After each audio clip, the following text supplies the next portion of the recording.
Tov à nos chers téléspectateurs de 613 TV, heureux de vous retrouver depuis Jérusalem. Nous allons parler de Tou Bishvat, bien sûr, puisque c'est notre prochain événement, heureux, rajoutons-le, heureux. Tou Bishvat, en hébreu, c'est Tet Vav du mois de Shvat, c'est-à-dire le 15e jour du mois de Shvat. Il est désigné ce jour d'abord et avant tout dans la Mishnah de Rosh Hashanah comme le nouvel an des arbres, Rosh Hashanah, la Ilanot. Vous savez ce que nous avons l'habitude de dire lorsque nous disons Rosh Hashanah et même lorsque nous disons Shana Tova par exemple. Nous ne disons pas Shana Tova dans le sens de bonne année, mais Shana est dans sa sémantique le mot chinouille, c'est-à-dire changement, et nous souhaitons bien entendu un bon changement. Ici il y a Rosh Hashanah, la Ilan, c'est ce renouveau, ce changement dans le sens de renouveau de l'arbre bien sûr, et où les fruits d'hier ne sont pas les fruits d'aujourd'hui bien sûr, et nous les espérons toujours plus colorés, plus juteux, plus pleins de chair, et surtout signifiant cette rédemption qui est en marche. En vérité, la festivité de Tou Bishvat en deviendra une foncièrement à partir de l'époque des kabbalistes à Safed. Nous en dirons un peu plus dans un instant. Rappelez-vous cette phrase dans le Talmud de Babylone, le traité de Ta'anit, où il est dit « De même que mes pères ont planté pour moi, eh bien je planterai pour mes enfants ». Une phrase significative sur cette assurance de pérennité à travers ce que représente l'arbre des champs et l'arbre fruitier bien entendu.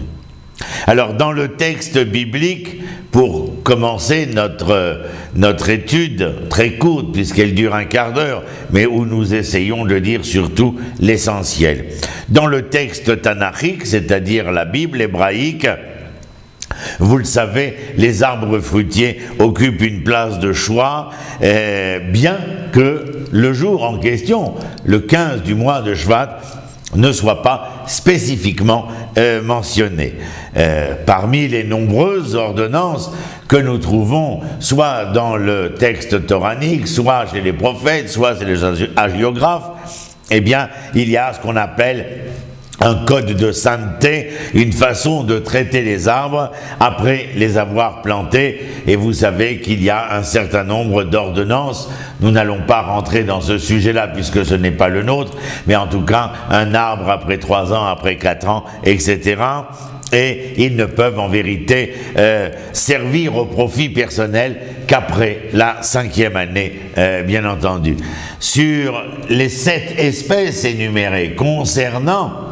la fructification de la terre d'Eretz Israël, vous le savez, 7 fruits qui sont importants en dehors du blé, de l'orge, le raisin, la figue, la grenade, l'olive et la date, qui sont les symboles de Eretz Zabatrala Voudvash, de cette terre où le lait et le miel s'écoulent. Les fruits de la terre d'Eretz Israël sont l'un des bienfaits dont Dieu va combler le peuple d'Israël au moment de sa présence sur terre, bien entendu, sur la terre d'Israël, à tel point que nos sages, dans le traité de Sanhédrin, du même Talmud de Babylone, lorsqu'ils s'interrogent quels sont les signes obvis du début de la délivrance, eh bien, l'un de nos sages dit, il est écrit chez le prophète Yéreskel au chapitre 36, « Et vous, montagne d'Israël, Ve'atem aré Israël, Anferem titnu » les branches que vous donnez, les fruits que vous portez, car le peuple d'Israël est proche de revenir. Vous voyez ô combien, lorsque nous prenons possession du pays, l'un des signes obvis de cette conjugaison, cette conjugalité entre le peuple et la terre, eh bien, trouve son signifié dans l'apparition des fruits de la terre, et fruits bien sûr qui viennent en général lorsque tout est pour le mieux dans cet amour entre le peuple et la terre, eh bien les fruits apparaissent en abondance. Et nous lui rendons grâce à cette terre parce que dans les lois qui concernent l'arbre fruitier ou l'agriculture en elle-même, lorsque le fruit de la terre, eh bien, il est question d'en prélever la dîme à différentes occasions. Encore une fois, ce n'est pas notre sujet. mais nous le signalons, cette dîme qui est prélevée, ce maaser, eh bien, vous savez qu'à l'époque du Temple, eh bien, les prémices de la récolte étaient emmenées à Jérusalem, parce que lors de la venue à Jérusalem, dans ce panier d'osier, où l'on déposait les prémices de notre récolte, qu'elles soient des fruits ou qu'elles soient des blés et de l'orge de la terre, eh bien nous venions devant le Kohen rappeler, bien entendu, pour quelles raisons les prémices de cette terre étaient importants d'être amenés à Jérusalem, au temple et remis entre les mains du Kohen.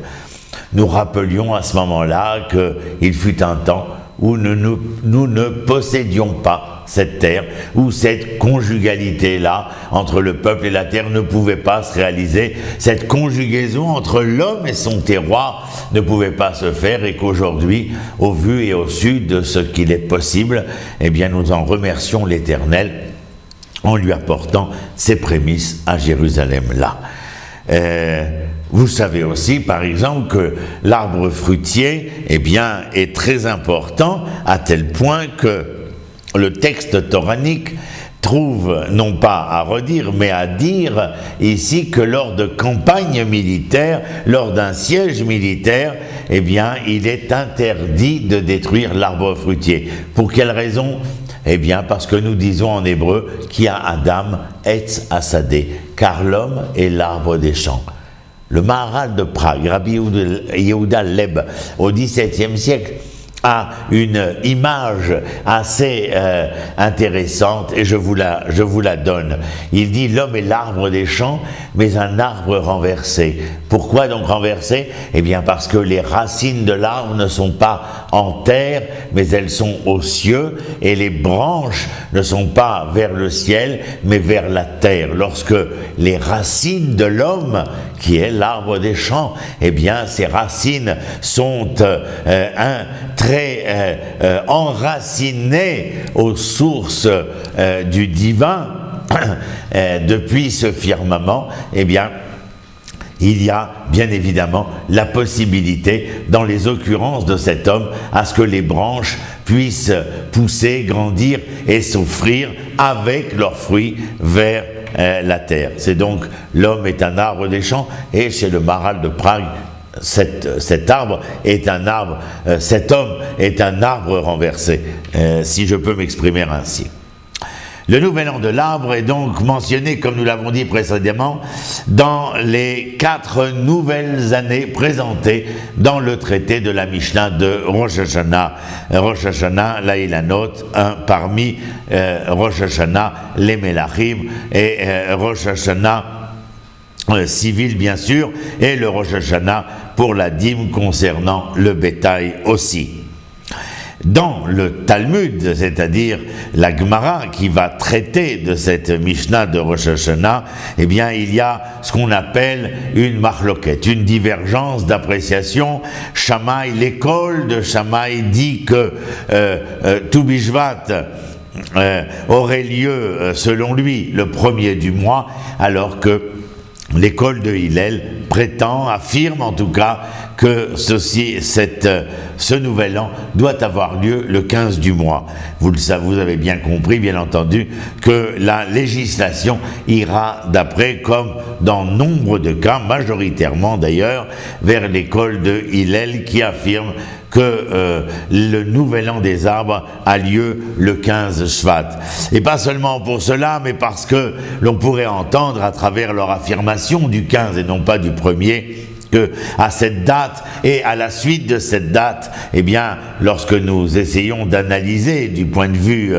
de la nature en elle-même, la sève remonte, la verdure repousse et les fruits commencent à éclore. Donc il y aurait aussi dans l'affirmation de l'école de Hillel certaines considérations qui auraient trait à la société dans laquelle se déroulait à cette époque-là, au moment de la fin du règne de Hérode, des décisions qui devaient être prises. Le 15 Shvat est également, à partir de cette étude dans la Gemara de Rosh Hashanah, eh bien rappelé dans nombre d'ouvrages, dans d'autres temps, et nous retrouvons un certain nombre d'ouvrages qui parlent de cela. Nous continuerons à fêter le 15 Shvat, le 15 du mois de Shvat, peu importe que l'année soit ce qu'on appelle embolismique, c'est-à-dire où il y aurait 2 mois de Hadar, ce qui arrive toutes les quelques années, bien entendu. Le Talmud, la Gemara de Rosh Hashanah, elle non plus ne rappelle pas de cérémonial particulier concernant les festivités, la commémoration de cette nouvelle année. En dehors, bien entendu, de ce que nous avons expliqué, c'est-à-dire que la date en question vient nous rappeler aux ordonnances de l'Éternel concernant les différentes dîmes, les différentes maasrot qui nous sont dévolues. Ce n'est que plus tard, ultérieurement en tout cas, que seront associés une manière de rappeler. Pour l'instant, ce n'est qu'une manière ou donner une signification à ce jour particulier. Dans le Talmud de Jérusalem, dont j'ai relevé l'extrait pour notre émission d'aujourd'hui, Tou Bishvat marque le déclin de la saison des pluies, et il y avait des rabbins, des Chachamim de Galilée, eh bien, qui ont suggéré qu'à Tou Bishvat, les arbres ne tirent plus leur substance des pluies de l'an passé, mais de celles de l'année suivante. Ainsi est-il signifié dans le Talmud de Jérusalem, et donc une conception de Tou Bishvat qui va devenir déterminante pour la récolte fruitière de l'année à venir, un jour en quelque sorte du jugement de la végétation. Nous avions rappelé aussi que l'homme est un arbre des champs, et nos chachamim en ont déduit ce qui est nécessaire à l'homme vient de l'arbre, raison de ce parallèle, de cette métaphore. Bien sûr, la plantation des arbres, nous dit Rabbi Yehuda, Bérébi Simon, que nous retirons de ce seul acte, ce qui permet à l'homme de parvenir d'une certaine manière à imiter Dieu, c'est-à-dire d'être capable de créer, non pas il y a à partir de, il n'y a pas la création ex nihilo, mais d'être en quelque sorte yotzer si nous ne pouvons pas être borés en tout état de cause, planter comme nous l'avons rappelé dans la Gemara de Ta'anit, que le père plantait afin que les enfants puissent en jouir. Il y avait une habitude à Jérusalem que à chaque naissance d'un garçon on plantait un cyprès, et pour les filles un cyprès pour les filles, pardon, et un cédratier, le fruit, le cédra, le hétrog pour les garçons, et le bois du cyprès, disait-on, allait servir au dénuptial de la fille lorsqu'elle se marierait. Une autre massorette, tradition talmudique dans la Haggadah du Talmud concerne Choni Améagel, qui avait dormi pendant 70 ans dans une grotte, et ce célèbre faiseur de miracles s'est réveillé un jour dans son monde, et un monde, disait-il, qu'il avait oublié malgré ses prodiges, alors qu'il se rendait compte qu'un humble paysan était capable, après avoir planté par exemple le caroube, eh bien ce que ses enfants en profitent 70 ans plus tard, et lui, après avoir dormi pendant 70 ans dans cette grotte, malgré ce qu'il était, ne pouvait pas en profiter. Et puis le dernier que je peux vous citer, c'est Rabbi Yochanan ben Zakkai, qui déclare dans le Midrash des Avot des Rabbi Nathan cette déclaration tonitruante et détonnante, où il dit: même lorsque le Mashiach viendrait, je ne saurais m'interrompre dans cette tâche essentielle à l'homme qui est de planter. Tout cela au vu et su de ce que nous avions dit, c'est-à-dire que l'homme, voulait d'une certaine manière imiter l'action de l'Éternel. tout ce que nous faisons aujourd'hui concernant les festivités de Tou Bishvat, eh bien, viennent de cette époque du XVIe, mais surtout du XVIIe siècle, sous l'impulsion du grand kabbaliste Rav Yitzhak Luria, qui ont donné une interprétation tout à fait particulière qui nous sert encore aujourd'hui à rappeler que ce jour, bien au-delà d'être celui des dîmes, des maasrot, du nouvel an des arbres, eh bien que les hommes allaient marquer ce nouvel an des arbres, surtout et avant tout en honorant et glorifiant par notre dégustation les fruits de la terre d'Israël, mais l'habitude viendra bien sûr de manger un certain nombre de fruits même qui ne sont pas parmi ces 7 fruits et d'honorer la table de la création. Encore une chose à vous dire pour que les choses soient plus précises, les pratiques donc naissent dans ce cercle des kabbalistes de Safed au XVIe et XVIIe siècle surtout. Yitzhak Luria ne l'a pas précisé, ne l'a pas écrit dans ses textes, mais nous le retrouvons dans un livre qui s'appelle Chemdat Yamim, et où l'auteur parle ici d'une consommation de fruits comme tikkun, acte de réparation des fautes humaines. Et il dit là-bas,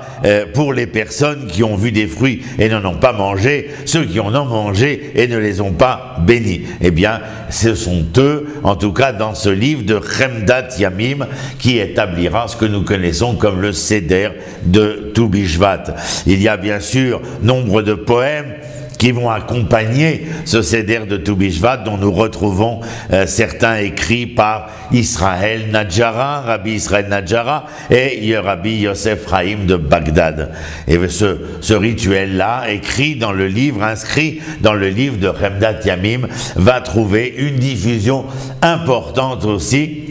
en Italie, dans les communautés juives orientales, sauf celle du Yémen, et le passage du Chemdat Yamim qui détaille ce Seder est abondamment réimprimé sous le titre que l'on trouve encore aujourd'hui, Pri Etz Hadar. Voilà, il ne me reste plus qu'à vous souhaiter de passer un excellent Tou Bishvat et bien sûr d'honorer ces fruits qui nous honorent de leur présence et par leur présence nous assurent et nous rassurent que le processus de la délivrance dans cette rencontre que nous vivons aujourd'hui entre l'homme et la terre, le peuple d'Israël et la terre d'Eretz Israël est une réalité probante. Merci, ô mon Dieu, et surtout nous restons bien entendu intimement persuadés que les jours à venir nous emmèneront vers cette rédemption tant attendue. Shalom, shalom.